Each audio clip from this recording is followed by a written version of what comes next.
sekarang kita geser. Mau ke Papua atau mau ke Menteri HAM? Atau mau dua-duanya? Oh ya sudah di parlemen. Cocok kakak. Silakan. Kakak Menteri HAM. Baik, terima kasih. Assalamualaikum warahmatullahi wabarakatuh. Bapak Ketua Komisi 13 DPR RI yang saya hormati, Ibu Wakil yang saya muliakan, ya, Pak Wakil, para wakil yang saya muliakan, saya hormati, ya, Ibu Siti yang saya hormati dan saya muliakan, ya, dan semua anggota yang terhormat. Khusus,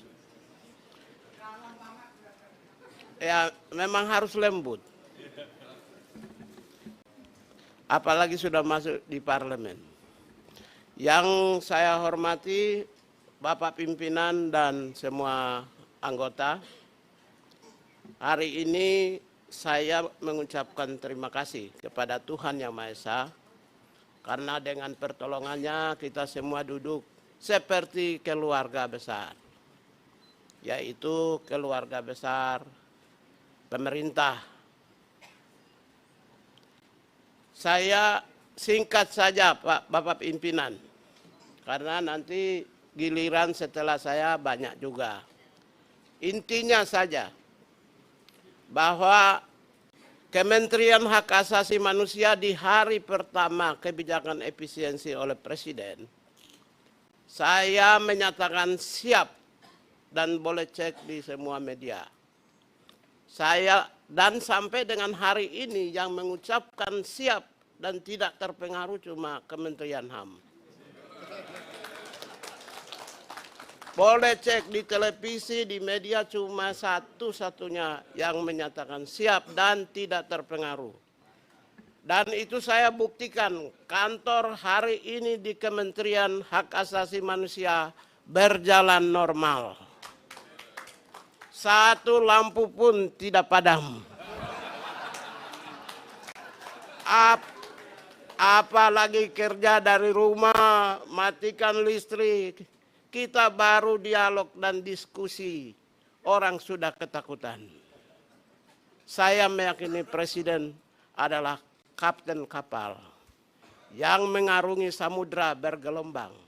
Percaya saja kapten kapalnya, dia akan berlabuh mengantarkan rakyatnya di tepian samudra. Tidak mungkin seorang patriotik, negarawan, bangsawan, presiden menjerumuskan bangsanya. Oleh karena itulah saya menyatakan siap dan tidak terpengaruh. Itu yang pertama. Yang kedua, Bapak pimpinan dan para anggota yang saya hormati, langsung saja bahwa anggaran yang kami susun dulu, yang sekarang muncul di 2025, ini adalah baseline anggaran berdasarkan Direktorat Jenderal Hak Asasi Manusia. Satu dirjen, satu orang.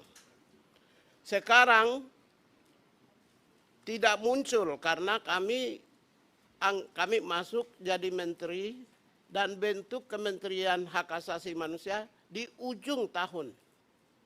Sehingga yang kami dapatkan oleh pemerintah 174 miliar ini berdasarkan anggaran yang disusun berbasis kepada Direktorat Jenderal HAM yang dikasih oleh Badan Perencanaan Pembangunan Nasional.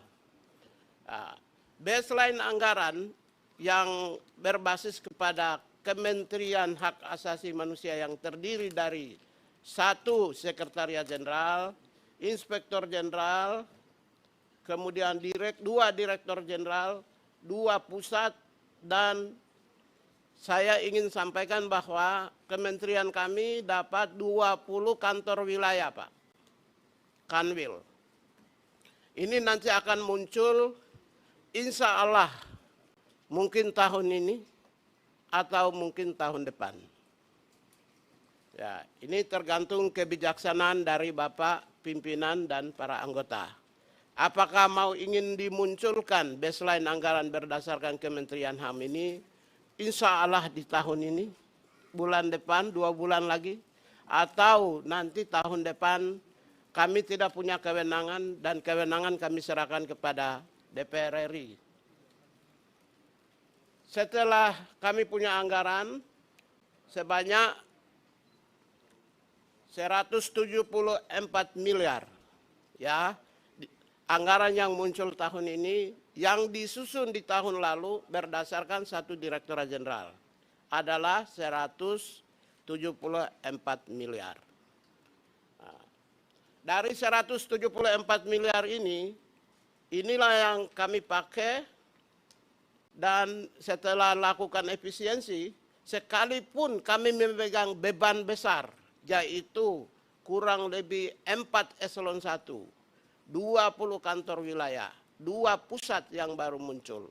Staf kami sekarang, dulu cuma 188, sekarang 1.300 lebih. Tunggu saya baca supaya saya tidak salah. 1.134 pegawai. Jadi anggaran yang dulu dikasih sekarang itu kami pegang beban besar. Dia menghidupi 4 eselon 1. Ya, yang dulu hanya untuk kebutuhan 1 eselon 1. Menghidupi juga 1.134 pegawai. Yang dulu anggaran yang disusun tahun lalu itu hanya untuk kepentingan 188 pegawai. Dan juga untuk kepentingan 20 kantor wilayah. Setelah efisiensi, Bapak Pimpinan, Ibu Wakil, ya, Pak Ketua, dan semua anggota yang saya hormati dan saya muliakan dan saya banggakan semuanya. Anggaran 174 miliar, total efisiensi adalah 60 miliar. Kami dapat 60 miliar, dan setelah efisiensi anggaran yang ada di kantor saat ini 113 M. Saya tidak perlu menjelaskan efisiensi di mana saja, tapi yang jelas gaji satu pun kami tidak motong, karena itu penting. Kemudian kami juga tidak lakukan efisiensi di pusat data dan informasi HAM karena memang nggak ada anggaran, karena ini unit baru. Terus pusat pengembangan SDM HAM juga unit baru, tidak ada anggaran. Bapak Pimpinan, ingin saya pertegas menjelaskan sedikit di pusat pengembangan SDM. Semua jabatan fungsional HAM di Indonesia nanti akan di sini penilaian angka kredit dan pengangkatan jabatannya. Pusatnya ada di sini. Semua dari mau di institusi manapun yang ada jabatan fungsional HAM-nya di sini. Tapi anggaran hari ini belum punya di tempat ini. Nah, ini satuan pangkalnya, induknya dari pusat pengembangan SDM, khususnya jabatan fungsional. Seperti peneliti itu jabatan satuan induknya itu di BRIN. Nah, kalau nanti yang di bidang hukum itu biasanya di Kementerian Hukum. Kalau yang HAM ini semua nanti di sini. Nah, sementara ini karena unit baru, anggaran pun belum ada dan kami juga belum melakukan efisiensi, termasuk 20 kantor wilayah. Saya kira itu yang saya sampaikan, dan selanjutnya kami mohon arahan dari pimpinan, tuntunan, nasihat, ya, dari pimpinan. Saya kira demikian, terima kasih. Mohon maaf, seringkali kami ini kalau bicara tidak terlalu formal. Lagi pula jarang saya baca teks, lebih baik langsung, sehingga mungkin pesannya bisa tersampai kepada pimpinan yang mulia tanpa mengurangi rasa penghormatan kami terhadap pimpinan dan parlemen. Terima kasih, Kakak.